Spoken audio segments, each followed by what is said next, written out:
Bismillahirrahmanirrahim. Assalamualaikum warahmatullahi wabarakatuh.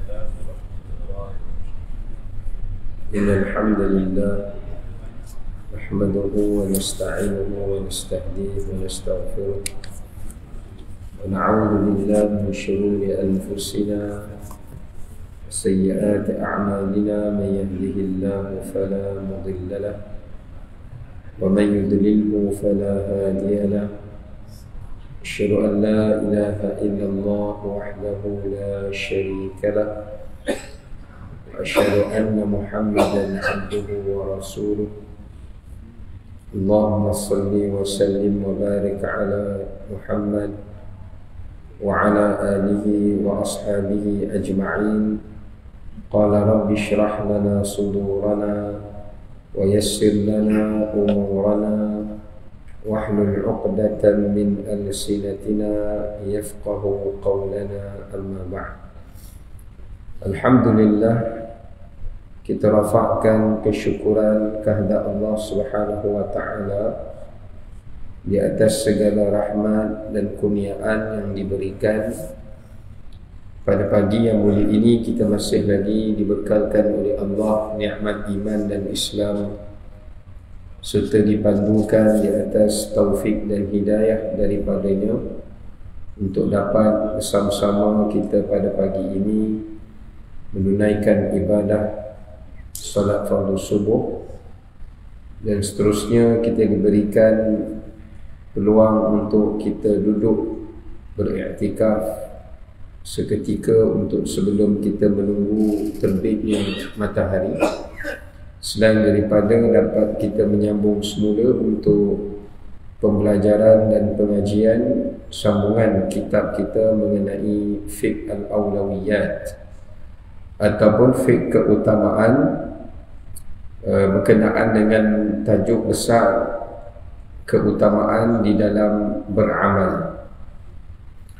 InsyaAllah untuk pagi ini kita akan masuk ke dalam tajuk berkenaan dengan awlawiyatul amal al-muta'addiyan nafi' al-qasir, yang memberi kepada maksud keutamaan untuk beramal dengan satu amalan yang memberikan manfaat kepada orang lain berbanding manfaat yang terhenti ataupun yang terkhusus kepada diri sendiri. Ini satu tajuk bagaimana penulis memberikan satu kefahaman di dalam kita beramal ibadah. Kita memerlukan smart ibadah, kebijaksanaan dalam mengetahui keutamaan dalam beribadah. Di antaranya adalah semua ibadah itu ia memberikan manfaat. Tidak ada ibadah atau kebaikan yang tiada manfaat. Kerana Imam Syatibi rahimahullah menyebutkan dalam Al-Muwafaqat, tidak ada sesuatu yang Allah Ta'ala syariatkan di dalam syariat ini melainkan ia memberikan manfaat dan ia menjauhi mudarat. Sama ada manfaat itu diperolehi dengan manfaat duniawi, demikian juga dengan manfaat ukhrawi. Kadang-kadang kita tak nampak manfaat duniawi itu, tapi dia ada. Kita tidak nampak bukan bererti tiada, tapi kerana kejahilan kita.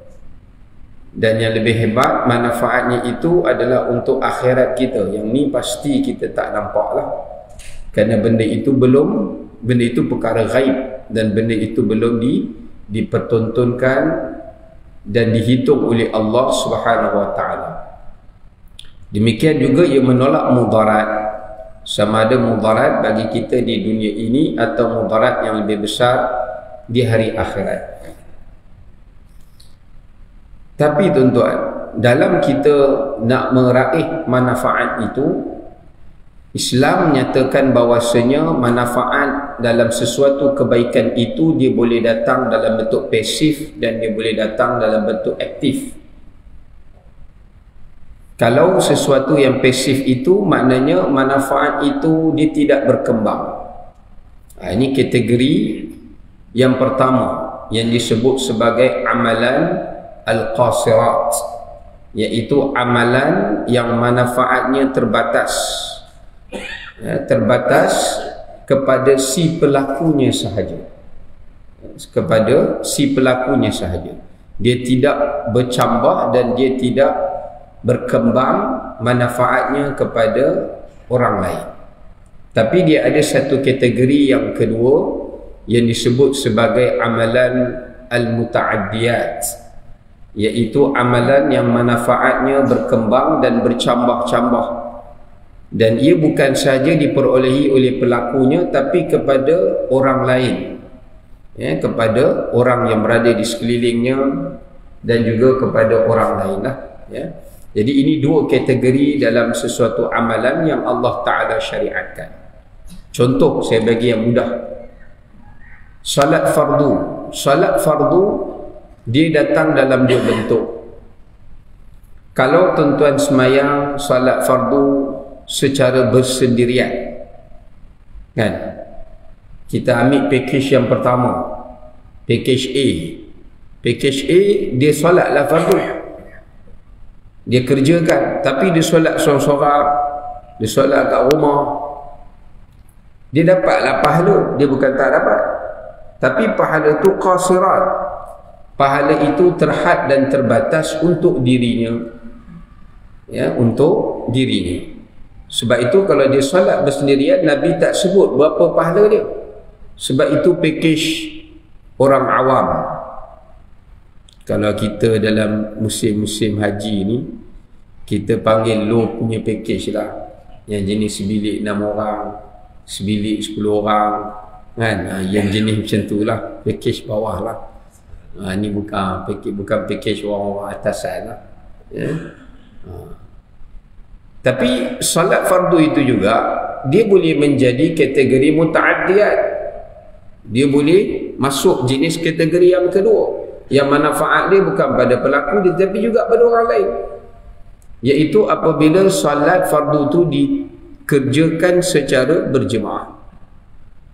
Sebab tu kita tengok Islam, dia bukan mempromosikan kita supaya semayang saja, dia promosikan kita juga untuk semayang berjemaah. Sebab bila kita datang berjemaah, yang datang tu kita.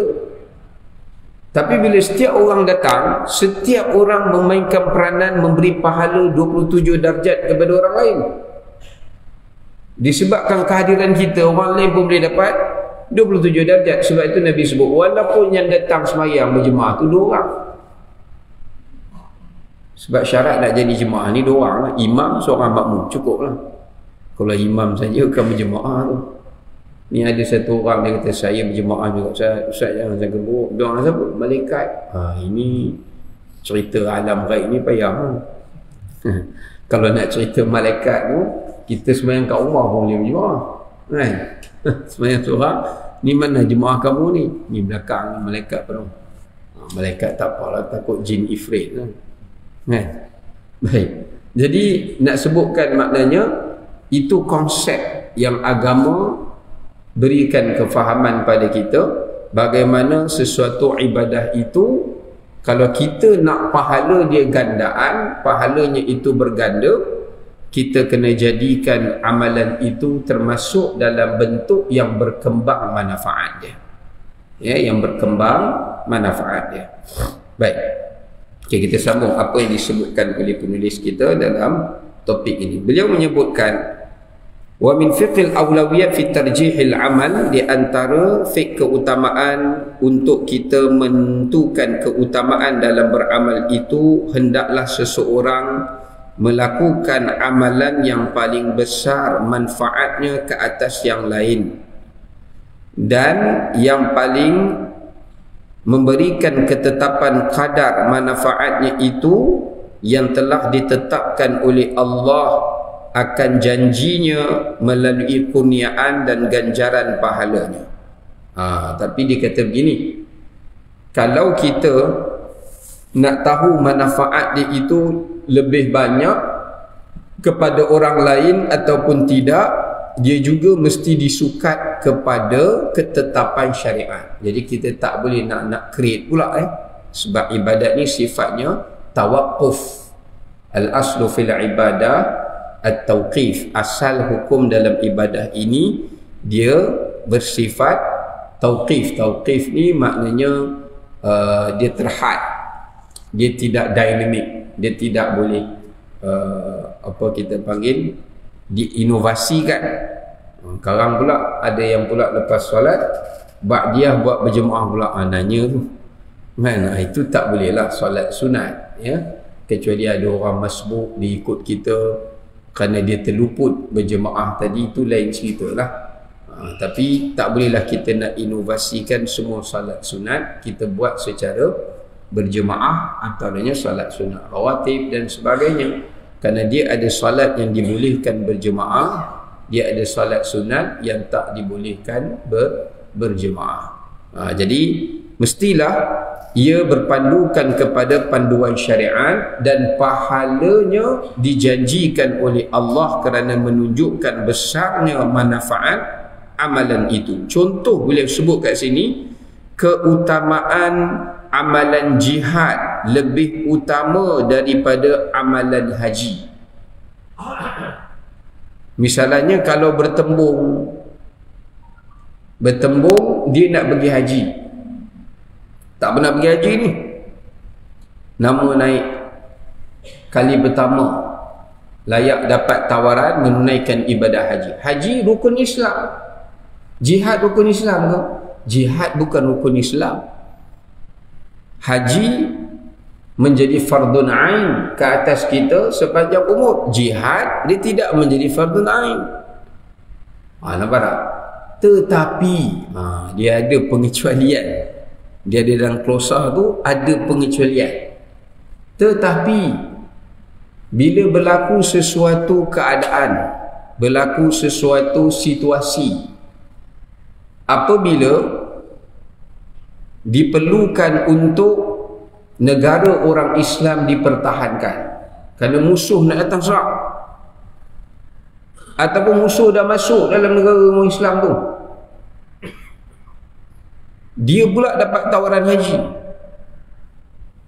bertembung dalam satu keadaan itu dua perkara yang utama. Masa tu hukum jihad dah jadi fardun ain. Sebab apa?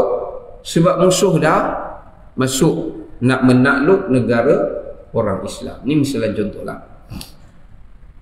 Daripada yang bukan wajib tadi tu dah jadi wajib dah jihad tu. Dalam keadaan begini, apakah pilihan mereka? Ada orang kata saya nak pergi haji. Sebab haji pun jihad juga, Ustaz.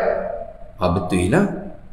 Sebab itu ada satu kisah daripada kabilah Bani Al-Juhani, Bani Amir Al-Juhani. Isteri dia datang, isteri dia balu, suami dia meninggal. Dia datang jumpa, dia kata, ya Rasulullah, aku nak pergi haji. Masa tu Nabi pergi buat haji, Nabi tanya dia, kenapa tak ikut? Dia kata, Rasulullah, aku nak buat haji, belum pernah haji, tapi aku tak ada kenderaan. Sebab zaman dulu syarat istita'ah itu salah satunya rahilah, dia mesti kena ada tunggangan. Kalau tidak nak pergi daripada Madinah ke Mekah tu ni apa, tengah jalan kaki. Suamiku dulu dia ada banyak unta. Masa zaman Nabi SAW awal tu, dia dah infakkan untanya, wakafkan untanya di jalan Allah. Di jalan Allah tu maknanya perang lah, jihad lah. Dia kata pakai guna ni untuk jihad. Jadi dia tak ada kenderaan. Nabi nak tumpangkan pun semua kenderaan dah full package lah, full board lah, tak ada penuh, tak boleh isi dah. Maka Nabi SAW arahkan salah seekor unta yang diwakafkan oleh suaminya, ditunggangi oleh isterinya untuk menyampaikan ia pergi ke Mekah untuk menyempurnakan haji. Lalu disebutkan bahawasanya haji itu juga adalah sebahagian daripada jihad, tapi jihad dalam konteks umum, bukan jihad dalam konteks khusus. Jadi tak salah lah kalau dah nak wakaf ke situ, tapi ada juga makna di situ, maka dia boleh manfaatkan. Okey, tapi ni kita cerita dia bertembung dua keadaan. maka pada ketika itu dia pergi berjihad dan dia menangguhkan pelaksanaan hajinya, itu lebih afdal. Sebab apa? Sebab kalau dia pergi buat haji, manfaat haji itu dia dapat. Dia balik daripada haji, orang panggil dia abang haji ataupun tuan haji. Ya. Dia biasa yang bagi gelaran tu adat orang Melayu je. Orang Arab tak ada haji-haji ni. Kalau ikutkan gelaran ni patutnya kena bagi semua, tuan-tuan. Semayang gelaran apa? Tuan solat. Puasa, tuan puasa. Zakat, tuan zakat. Haji, tuan haji. Okeylah, cukup lah. Ya, silakan tuan solat, tuan puasa, tuan zakat, tuan haji. Panjang. Banyak sangat pangkat dia. Mungkinlah adat kita orang dulu dia panggil tuan haji ni. Tuan-tuan tahu sebab apa? Saya tanya juga orang lama. Dia kata sebab orang Melayu dulu bila dia pergi ke Mekah, orang Arab dia panggil dia haj, haj, haj. Oh, dia dengar haj, haj. Ui, ini satu gelaran baru. Pasal apa dia tak panggil nama kita? Dia panggil haj ni. Jadi mereka menyangkakan itulah gelaran yang selayaknya setelah orang itu menyelesaikan hajinya. Padahal orang Arab tu panggil dia pun tak kenal nama kita, dia pergi panggil haji je lah. Kan? Kadang kita buat umrah pun dia panggil haji juga. Sebab biasanya orang pergi itu dengan tujuan beribadah. Baik, tak apalah. Yang tu selingan sajalah. Cuma nak sebutkan keutamaan dia pergi berjihad. Sebab apa? Walaupun jihad bukan dalam rukun Islam, dan kalau dia mati dalam jihad itu pun Allah takkan soal dia tentang kenapa dia tak pergi buat haji. Kerana membela agama Islam, membela nyawa orang Islam, membela harta orang Islam, membela negara orang Islam, membela agama Islam itu lebih besar manfaat daripada dia pergi buat haji. Walaupun dia pergi buat haji juga dia menunaikan agama, iaitu rukun Islam. Tapi untuk siapa? Untuk dia sajalah. Dengan dia tidak hadir dalam perang itu, menyebabkan barangkali orang Islam boleh tewas dalam peperangan. Misalnya, kerana kebolehan dia, kekuatan fizikal dia. Sebab tu tuan-tuan, dalam agama ni kadang-kadang kita tengok dari sudut darjat benda ni penting, tapi dalam satu ketika bila berlaku pertembungan, keadaan yang dulu kita tengok dia darjat rendah, dia menjadi lebih utama daripada yang sebelum. Saya bagi contoh lain. Misalnya baca Quran. Kadang-kadang ada orang tanya saya, Ustaz, antara baca Quran dengan kita berselawat mana lagi penting? Saya kata dua-dua penting lah. Saya nak mana lagi? Oh, saya kata ni soalan payah lah ni. Saya kata dua-dua disuruh buat. Tapi keutamaan dia kita kena tengok lah. Ada masa selawat tu lebih penting, ada masa baca Quran tu lebih penting. Tapi dua-dua penting. Dia duduk sibuk tanya, saya nak salah satu je. Agama bukan matematik. Contoh, kalau kita dengar nama Nabi SAW disebut, takkan kita nak baca Quran ke satu? Berhenti saat baca Quran. Even ulama kata kalau kita tengah baca Quran, kita dengar ceramah nama Nabi SAW disebut, berhenti baca Quran, selawat kat Nabi masa tu. Kita tengah baca Quran, orang azan, orang habis azan, kita disuruh berselawat kepada Nabi SAW lepas azan. Kita berhenti baca Quran, jawablah. Sebab apa? Prioritinya pada ketika itu adalah selawat. Bukan kita ada orang yang dia sempit pemikiran, dia kata, oh ini ustaz utamakan selawat pada kalam Allah. Kita bukan utamakan kata selawat itu lebih afdal daripada kalam Allah. Dia kalam Allah mesti lebih mulia daripada kalam manusia. Tapi kita bercakap dari sudut situasi, keadaan pada ketika itu, mana yang lebih dituntut, mana yang lebih didahulukan, mana yang lebih menjadi keutamaan. Tapi kalau selain daripada waktu itu, Quran lah lebih afdal. Sebab bacaan dia digandakan, pahalanya tak sama dengan kita baca yang lain. Tuhan tak janji mengganda satu huruf 10 pahala, tak ada. Tapi Quran dijanjikan. Maka disebabkan kerana itu, samalah juga dalam hal ini, ya. Sebab itu dia memerlukan kepada fiqh, dia memerlukan pada kefahaman.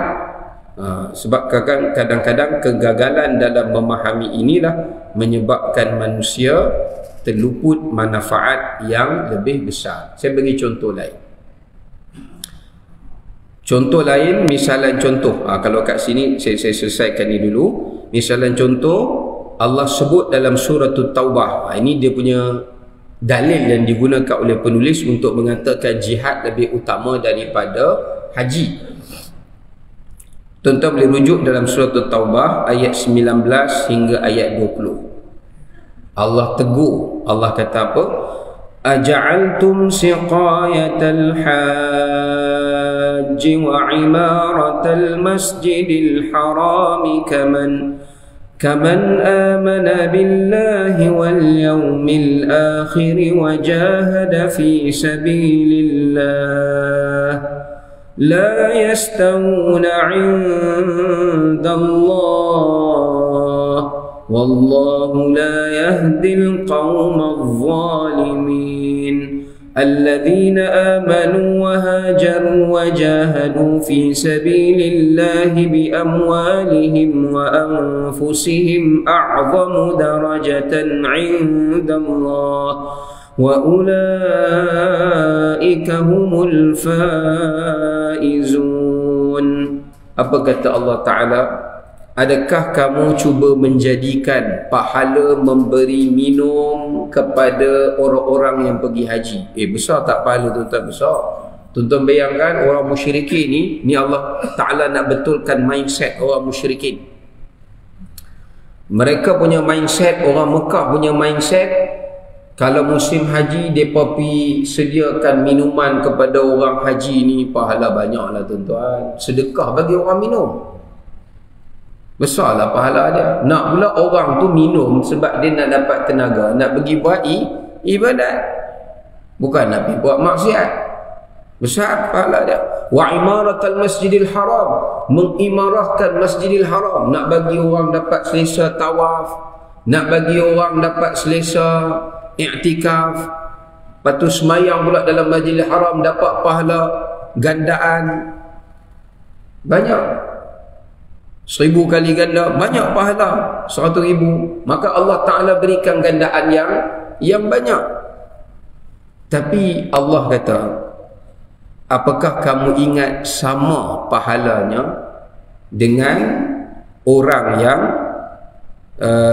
beriman kepada Allah dan hari akhirat lalu berjihad di jalan Allah? Dia tak pergi bagi minum untuk orang haji, dia tak semayang duduk iktikaf kat Masjidil Haram ibadat, tapi dia pergi berjihad di jalan Allah. Allah kata la yastawuna indallah, mereka tu di sisi Allah tak sama. Allah nafikan. Dari segi hukum akal, akal kata mestilah di masjid lebih afdal. Pasal apa? Semayang kita digandakan 100,000 kali ganda. Jadi banyak pahala di Masjidil Haram tu. Kena pula pergi khatam ke, kena pula macam-macam, besar pahala. Tapi Allah kata, itu kamu kata, aku kata tak. Kamu keluar tinggalkan Masjidil Haram, kamu pergi berjihad, itu lebih afdal. Samalah juga daripada orang kaya tuan-tuan. Ini selalu Dr. Yusuf Qardawi masa hidup dia tegur. Orang kaya ada duit, tiap-tiap tahun dia pergi haji, dia boleh pergi pekeh, tak apa, dia ada duit. Nak pekeh berapa ratus ribu pun dia boleh, berapa puluh ribu pun dia boleh. Tapi antara apabila dia pergi ambil duitnya untuk dia pergi mengulang-ulangkan ibadat hajinya yang sudah menjadi hukum sunat baginya, dengan bertembung satu keadaan ada orang yang lebih miskin, yang kelaparan, yang perlukan tempat tinggal, yang perlukan perbelanjaan keperluan, untuk dia mencukupkan keperluan orang itu, ataupun perlukan satu fund untuk memperkuatkan ketenteraan umat Islam, itu lebih utama, itu lebih afdal. Tapi ada orang dia tak faham, dia pergi baca kat kita hadis. Ustaz tak tahu ke ada hadis Nabi kata daripada haji ke haji, daripada umrah ke umrah. Dia baca fadilat haji. Saya cakap kat dia balik, Nabi SAW cakap tentang fadilat haji ni boleh menghapuskan kefakiran, boleh. Itu dalam konteks aman, tak ada apa-apa masalah. Semua orang Islam bagus-bagus, tak ada susah, boleh lah. Ini dalam keadaan ada antara mereka yang dikala itu memerlukan. Kita pula masa tu lah nak pakai duit tu, maka keutamaan kita sudah pun bertukar, prioriti kita sudah pun bertukar, ya, dia sudah pun beralih, ya, dia sudah pun beralih kepada untuk kita melihat manfaat yang lebih besar pada ketika itu, bukan sekadar untuk kita tetapi juga kepada orang lain. Sama ada kita taja orang lain tu pergi bagi hadiah duit kat dia, dia yang pergi naik haji, daripada kita ada ulang benda sunat, kita cukupkan orang untuk dia pergi benda yang wajib. Memanglah dia tak mampu kan, tapi bila kita bagi duit kat dia, dia jadilah mampu, dia jadilah mampu. Jadi dia boleh pergi lah, lagi besar pahala kita. Sebab saya tengok orang-orang miskin ni tuan-tuan, kalau dia dapat tajaan, dulu saya teringat lah masa saya bawa jemaah umrah dulu, ada satu siak ni, ada satu orang kaya taja dia pergi umrah, dia punya seronok masa saya bawa dia. Saya tengok dia lagi pulun daripada geng-geng yang dah banyak kali pergi umrah tu. Yang dah banyak kali pergi umrah tu, dia buatlah ibadat juga kan, tak buat, tapi lebih banyak masanya juga di cafeteria, pergi minum kopi ke, kadang-kadang main semayang, kadang-kadang tak, pasal mereka dah biasa kan. Ini dah Ji tak balik, dah duduk kat masjid, iktikaf tu lepas tu tak makan, sagi habis waktu maghrib kan, baru balik, baru saya pergi makan. Dahsyat. Pasal apa? Sebab dia rasa itulah kali terakhir kalau dia nak boleh pergi pun. Lepas ni tak boleh pergi lah, mahal dah, duit pun tak cukup. So dia akan gunakan manfaat itu dengan sebaik-baiknya. So manfaat itu dia sudah menjadi lebih besar, ya? Benefit dia, dividen dia, pulangan pelaburan dia sudah menjadi lebih banyak, ya? Maka disebabkan kerana itu disebutkan kalau manfaat haji ia terhad kepada diri sendiri, sedangkan manfaat jihad dia adalah lebih manfaat diperolehi oleh umat dan untuk orang-orang Islam yang lain juga beribadah. Sebab tu kalau tuan-tuan baca hadis berkenaan dengan, ada satu hadis Nabi SAW sebut tentang pahala murabit, orang yang menjaga di perbatasan persempadanan negara orang Islam nak jaga tu, itu lebih besar pahalanya daripada orang yang berpuasa dan orang yang semayang malam selama setahun. Kita duk tengok dia duk jaga kan, nak semayang sunat pun tak boleh, duk giliak semayang wajib. Kawan ni semayang, kawan ni jaga, sehari dia habis pergi dia ni pula take over. Kita tengok dia ni apa ni semayang sunat tak buat, tengok saya setahun dah duk rajin puasa sunat Isnin Khamis, semayang malam, tiap-tiap malam pergi bangkit. Kita dah rasa kita masuk syurga lah dengan amalan tu. Balik ke akhirat Allah timbang, hai, ini macam kena ya, ni askar fulan bin fulan, ni polis fulan bin fulan, ni jaga fulan bin fulan ni, jaga tu, dia dua jaga. Pasal apa bila atas timbangan mizan pahala dia lagi banyak daripada saya, ya Allah? Ini tidak adil. Bukan tak adil, hang jahil, kamu tak ada ilmu, tak belajar. Sebab kita boleh semayang, dia jaga keamanan nyawa tuan-tuan. Masa tuan-tuan semayang tidak main siapa-siapa kan, dia jaga kenderaan kita. Dia jaga rumah kita. Kita main semayang, rumah kita aman. Kalau tidak, kalau rumah kita masuk rompak, kita pun tak jadi main semayang.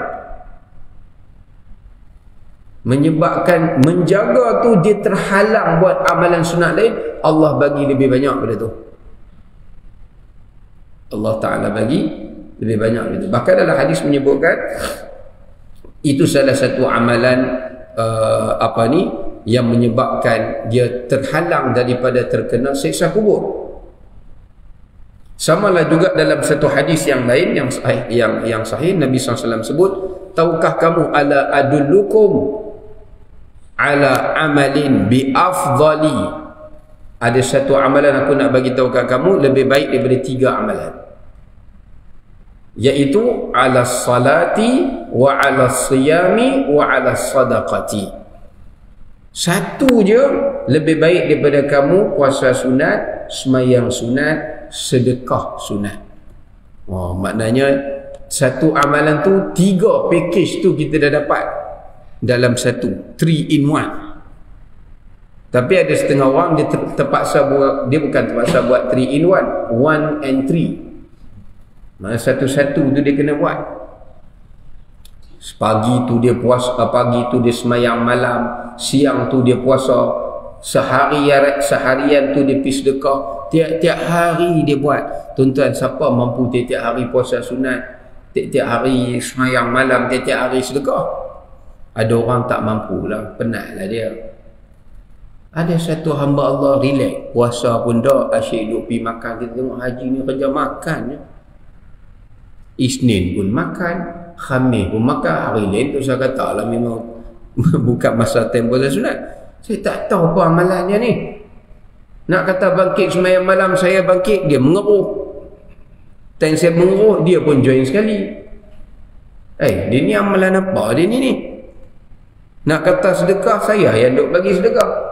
Tapi Nabi sebut dia melakukan satu amalan. Nabi tanya kat sahabat, tahukah kamu islah zatal bayyin? Dia ni kerja dia mengislahkan, memperelokkan hubungan orang yang bermusuhan. Tu je kerja dia. Dia tengok kawan masjid ni, kawan ni pergi duduk sana, dia pun siapa tu tak tegur lah. Dia pergi duduk dengan kawan ni sembang, ni alah kita ni biasalah. Dia cuba baikkan balik. Bukan senang. Adik-beradik dia, jiran dia tengok jiran ni tak tegur jiran tu, dia pergi pula, pergi baik balik, pergi hantar, kata ni fulan bin fulan bagi. Bukan jiran tu bagi pun, dia yang bagi. Sebab dalam membaikkan ni pun agama bagi dia boleh bohong. Kerana nak mendamaikan orang ni boleh bohong. Sampai benda haram pun agama boleh membenarkan dia menjadi halal untuk seketika lah, for temporary. Dia buat amalan tu saja, tuan-tuan. Samalah tuan-tuan tengok kisah dalam hadis Abdullah bin Amr bin Al-As radhiyallahu anhuma, bila satu orang lelaki kulit hitam ambil sandal, bubuh kat bawah ketiak, masuk Masjid Nabawi. Nabi kata, kalau kamu nak tengok ahli syurga, tu ahli syurga. Sahabat kata, kami duduk mengaji dengan Nabi, duduk barisan depan pula. Patutnya kamilah syurga dulu, geng duduk barisan depan ni. Pasal apa Nabi tak pernah sebut pun kami ahli syurga? Sebenarnya sahabat ahli syurga je. Cuma poin dia, Nabi nak suruh dia orang belajar. Ahli syurga ni bukan yang duduk dengan aku saja. Abdullah bin Amr kata, tak boleh jadi. Saya kena follow orang ni. Saya nak pergi tengok apa amalan dia. Dia pergi. Dalam hadis yang masyhur riwayat Ahmad, dia pergi jumpa fulan, boleh tak saya tumpang bertamu di rumah kamu 3 hari? Boleh. Pasal apa? Saya ni sajalah dengan ayah saya ni. Saya ada clash dengan ayah saya. Dia cakap, ini pun hadis ni ulama bincang. Kerana seolah-olah kata Abdullah ni dia tipu. Dia kata dia bergaduh dengan pak dia. Sebabnya ulama bincang, dipanggil ta'rib, maknanya dia berselisih dengan bapak dia dulu masa bapak dia tak masuk Islam. Sebab dia masuk Islam dulu, bapak dia memang masuk Islam lambat. Kawan tu pun bagilah duduk. Dia kata, tengok dia makan tak puasa. Bila saya bangkit tengok dia tak semayang malam. Nak kata baca Quran banyak, sikit saja. Habis dah cukup 3 hari, dia kata, terima kasihlah Tuhan, saya ingat saya nak balik lah. Dia rasa macam dia tak dapat apa lah. Dia tak dapat apa-apa lah rahsia amalan fulan yang Nabi kata ada ahli syurga. Dia pun pening, tang mana ahli syurga ni. Bila nak balik dia bagi tahu, sebenarnya kehadiran saya ni sebab Nabi SAW bagi tahu kamu ni ahli syurga. Tuan-tuan lah kalau duduk kat tempat lelaki tu, tuan-tuan rasa apa? Tiba mai satu kawan kita duduk, dia bagi tahu, Rasulullah bagi tahu hang ahli syurga. Apa lagi press conference live, bayar wartawan ni, saya bayar, hampa mai saja ya nak buat press conference. Pasal apa? Nabi kata saya ahli syurga. Tu dia, tak boleh bayar kat pemberita, dia pergi buat live Facebook, TikTok ke apa ke, nak bagi viewer tinggi sikit. Biasalah malam ni kan. Jahat, dia pun terkejut. Ahli syurga macam mana ni? Lepas tu dia tanya lah, itulah, tapi saya duduk dengan kamu 3 hari ni, saya tak nampak lah apa kelebihan kamu ni. Amalan apa sebenarnya kamu buat? Amalan apa yang kamu buat? Dia hanya bagi tahu dalam hadis itu, saya tidaklah keluar daripada rumah ni menyakiti sesiapa, baik dengan lidah saya, baik dengan perbuatan saya, dan saya tidak berhasad dengan sesiapa, dan saya memaafkan orang yang menzalimi saya. Itu saja. Dengan nilai-nilai akhlak itu saja, walaupun amalan sunat dia tidak banyak, bukanlah tak ada langsung, tak banyak lah, tapi yang tu yang dia buat, Nabi SAW kata dia ahli syurga. Sebab apa? Aulawiyat, keutamaan tu.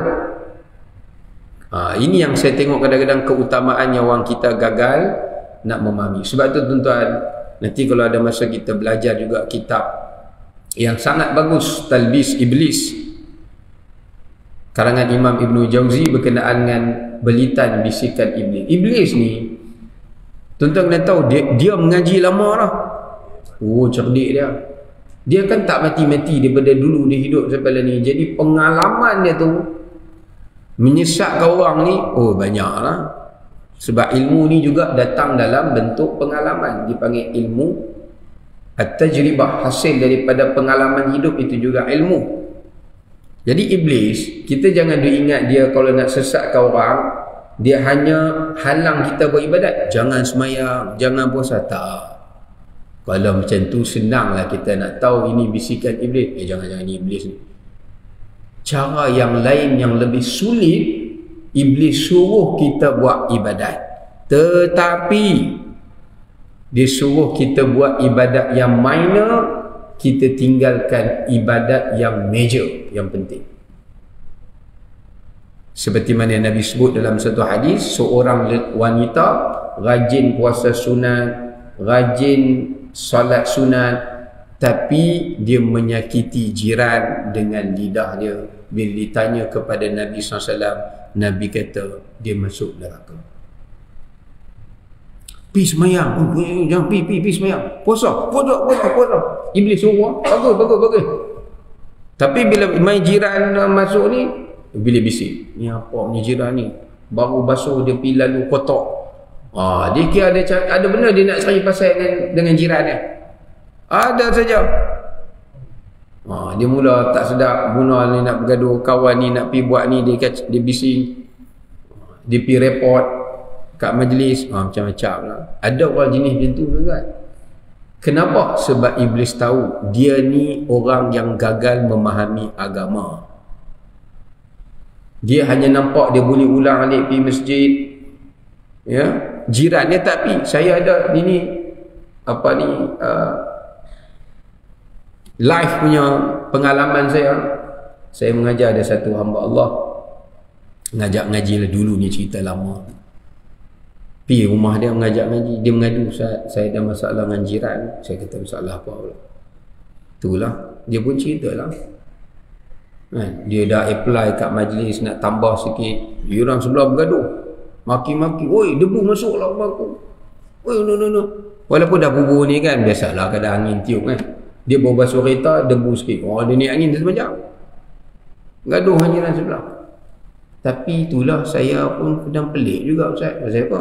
Jiran saya sebelah yang suka marah saya ni, tiap-tiap semaya waktu pergi masjid, saya ni tak pergi. Dia jadi macam tu. Jadi saya nak tegur dia pun kata dia tak baik, saya pun tak baik dia kata. Dia bagus subuh pergi, zuhur pergi, asar pergi, pencen, geng-geng pencen lah. Kawan sebelah ni duk kejar lagi, dia pun jarang-jarang pergi lah. Tapi saya tak faham lah pasal apa dia suka menyakiti jiran. Kawan ni buat open house bagi tahu ya, sila jemput. Awal-awal lagi dia apa? Ni depan rumah saya, kemah hanya parking pun tak bagi. Dia kereta dia sebiji ya, nak parking depan rumah dia pun tak bagi. Bukan depan pagar tu, depan sentang tu, majlis punya tanah tu pun dia tak bagi. Dia siap-siap bawa keluar pasu debuh, lima pasu. Jangan pakai sini. Tu dia punya susah, tak boleh tolerate langsung. Sebab tu saya ingat, saya kalau lepas ni nak buat jemput makan, saya selalu pergi buat sewa mana-mana tempat lah. Payah. Tuan-tuan bayang dia tambah dia tambah apa ni orang kata apa, dia nak cat rumah orang yang nak cat, nak pergi sebelah tu pun dia tak bagi. Jadi rumah dia jadi tak cantik lah. Tepi tu tak boleh nak simen, tak boleh nak cat. Pasal tak bagi masuk kawasan rumah. Kalau nak masuk juga, cat rumah dia sekali. Wah, yang tu senang banyak kan. Cakaplah nak cat free. Sampailah kali dia pindah rumah tu kan, saya tak ngajar Ustaz, minta malah saya dah beli rumah kat Denai Alam, rumah tu saya nak jual. Sampai tahap macam tu saya tak tahu nak kata apa lah. Sebab apa? Sebab itu yang kita sebut tadi tu. Ada orang dia nampak dengan dia pergi semayang, dia pergi ni, itulah pahala dia yang banyak. Sedangkan manfaat dia pergi semayang tu balik kat dia.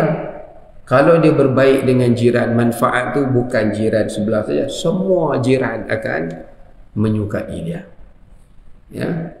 Sebab tu ada dalam satu hadis kursi, saya juga mengajar satu hadis kursi, saya lupa matannya tapi lebih kurang makna dia, riwayat secara maknanya. Nabi sebut, tidaklah seseorang itu mati, Allah berikan kepada anak Adam tu mati, wahai anak Adam, jika ada antara kamu mati, ada dua kebaikan yang Allah bagi kepada kamu selepas kamu mati.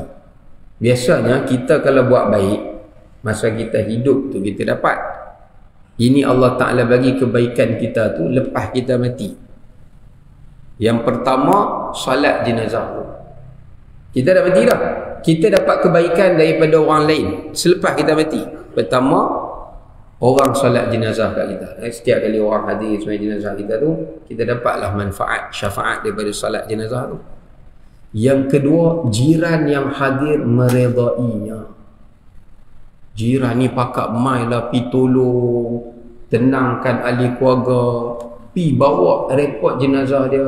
Sebab kalau kita mati, jiran lah tahu dulu. Ialah selain daripada keluarga kita kan, kadang-kadang anak kita duduk jauh kerja kata-kata. Jadi yang lebih tahu sebelum anak-anak kita yang kerja jauh-jauh, jiran kita lah mula-mula tahu. Dialah yang jiran ni lah yang pi urus dan sebagainya. Maknanya itu menunjukkan pada kita, itu tanda kebaikan yang besar Allah Ta'ala beri kepada hamba dia. Ini kalau dia meninggal, jiran kata Alhamdulillah mati dah. Lama dah nak tunggu, nak semayang hajat tak sampai hati, tak pergi berdosa pula minta bagi mati kan. Dah sampai elok lah mati pun. Yang tu bayar tuan. Kalau kena macam tu, yang tu musibah. Ya. Okey, baik. Okey, kita berhentilah sampai situ tuan-tuan. Alhamdulillah. Moga-moga kita dapat sedikit manfaat daripada tajuk yang kita bincangkan insya-Allah. Aqulu qawli hadza wa astaghfirullahal azim li wa lakum. Assalamualaikum warahmatullahi wabarakatuh. Subhanallah.